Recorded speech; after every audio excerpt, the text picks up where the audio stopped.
आप सब बच्चों को एक सूचना बताया जा रहा है और आज 23 मार्च है ना। तो भारत सरकार का तुगलकी फरमान जारी हुआ है कि आप सब बच्चों का विद्यालय फिर बंद किया जा रहा है क्योंकि कोरोना बढ़ रहा है।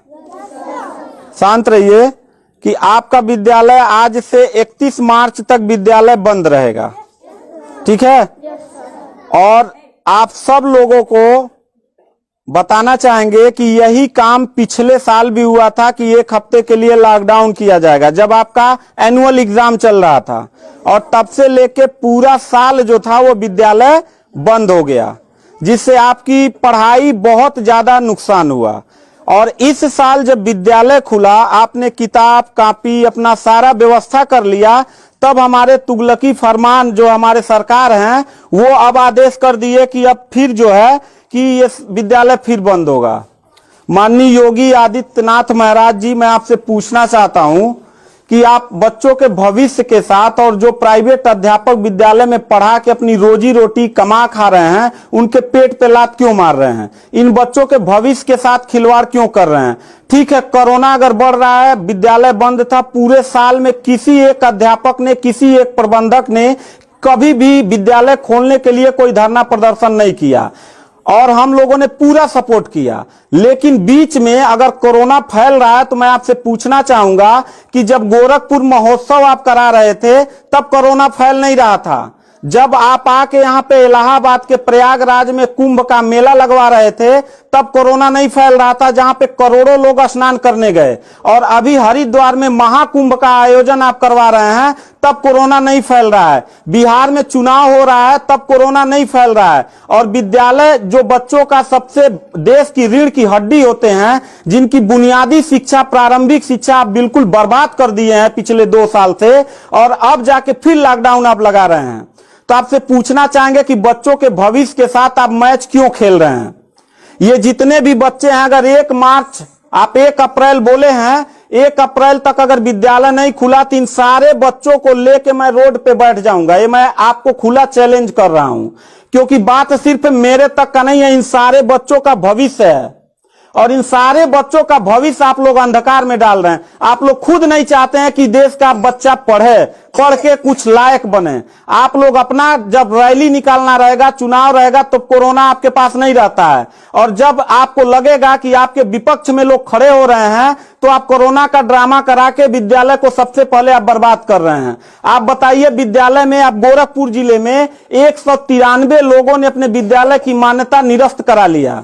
जानते हैं क्यों? महंत योगी आदित्यनाथ जी, क्योंकि वो लीज पे चलाते थे और उनका भाड़ा हुआ करता था 40,000 45,000 रुपया मंथली हुआ करता था।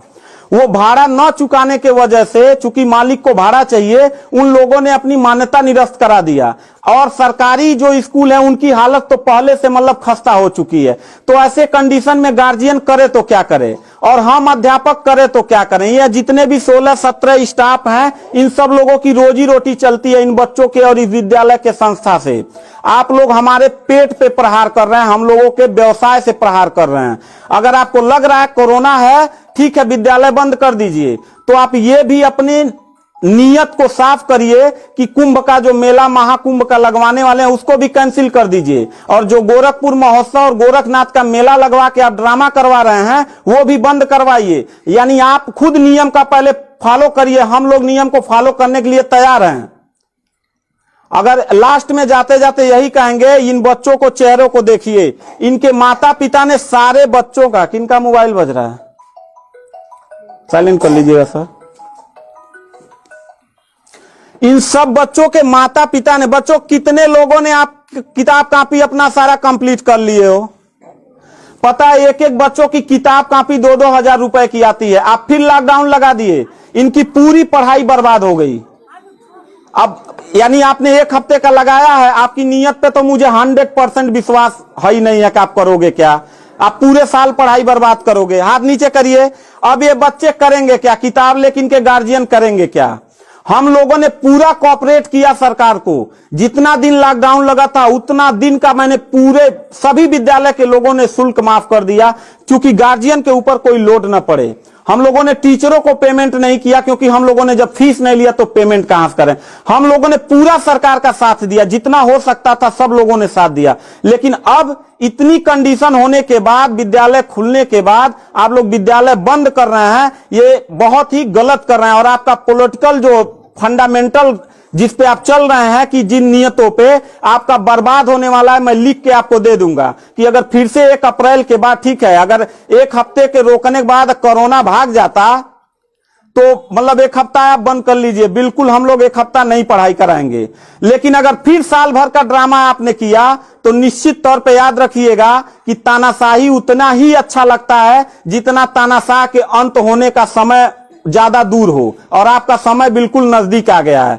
तो मैं उम्मीद करता हूं कि आप ये काम बिल्कुल मत करिएगा। 1 अप्रैल के बाद अगर विद्यालय फिर से आप बढ़ाएंगे तो इन सब चेहरों को देख लीजिए और इनके गार्जियन को लेके, अपने पूरे स्टाफ को लेके जिले से लेके मैं प्रदेश लेवल तक धरने पे बैठूंगा, इस बात को याद रखिएगा।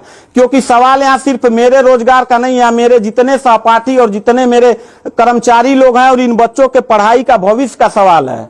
तो मैं इन बच्चों को लेकर धरने पे बैठ जाऊंगा और जरूरत पड़ा तो असंवैधानिक भी हो जाऊंगा।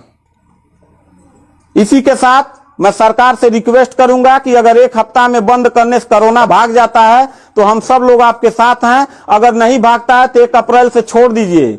हम लोगों को कोरोना होगा, मरेंगे, क्या करेंगे वो हम लोगों की रिस्पांसिबिलिटी है। आपको इतना चिंता करने की जरूरत नहीं है, क्योंकि कोरोना में लॉकडाउन लगाने के बाद खाना हम ही लोग पहुंचाएंगे, लोगों के आने जाने की व्यवस्था हम ही लोग करेंगे, उनके दवा दारू की व्यवस्था हम ही लोग करेंगे। आप सिर्फ ड्रामा करेंगे, सिर्फ थरिया पिटवाएंगे और मोमबत्ती जलवाएंगे, इससे ज्यादा तो आपकी कुछ औकात है ही नहीं है। तो मैं उम्मीद करता हूं कि 1 अप्रैल के बाद आप विद्यालय खोल दीजिएगा। इन बच्चों के भविष्य के साथ आप लोग खिलवाड़ मत करिएगा।